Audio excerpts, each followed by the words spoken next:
Questions exist regarding video games for children. Video games, are they the new generation's virus? Or is it what saves children from boredom?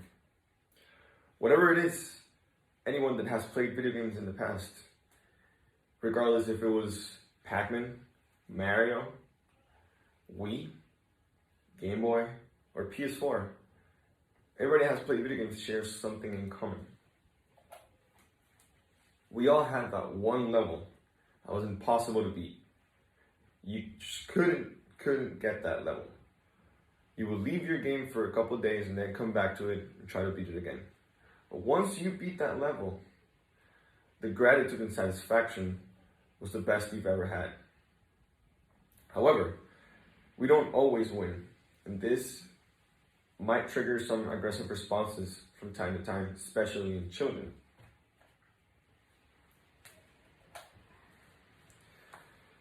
Nowadays, there's some very violent video games, and in order to play these violent video games, kids need to trigger some aggressive responses in their minds, and this type of mindset becomes a habit, and then habits become a reality. Therefore, exposure to many violent video games creates a habit in their minds of constantly triggers of aggressive responses to video games. Not only does it trigger an aggressive response, but also a negative emotional response. Constant reaffirmation of not beating this level will eventually create a negative mindset in the children's head if they play it too much. Health.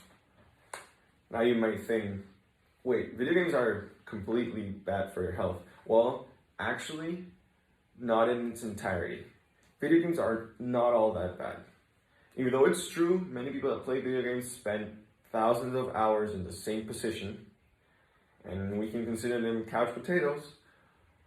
There's other alternative video games to these that make you sit for a long time. There was a study conducted where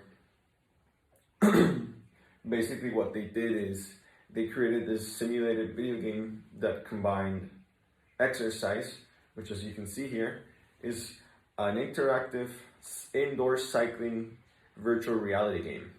Basically what happened was they would simulate a trail while they were biking. In the study they found that people that did regular cycling versus people that did video game cycling were not as constant. They were not as motivated to come to the gym and exercise. Therefore, 39% more of the people that were doing cycling with the video game were more consistent and missed less days in a month during exercise.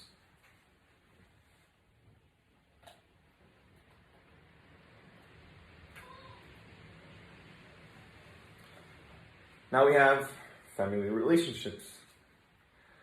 We know that addictions can really affect family relationships.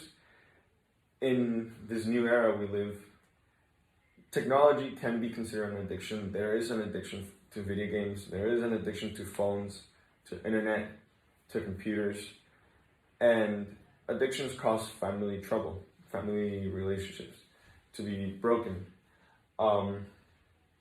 By spending way too much time on video games and not enough time with their families. However, multiplayer video games can also be a team builder sport. If you play video games with your brother in a healthy way and you share a lot of time together, this is actually reinforcing the bond between brothers and family members. However, there always has to be a limit on the amount of video games you play, no matter what age.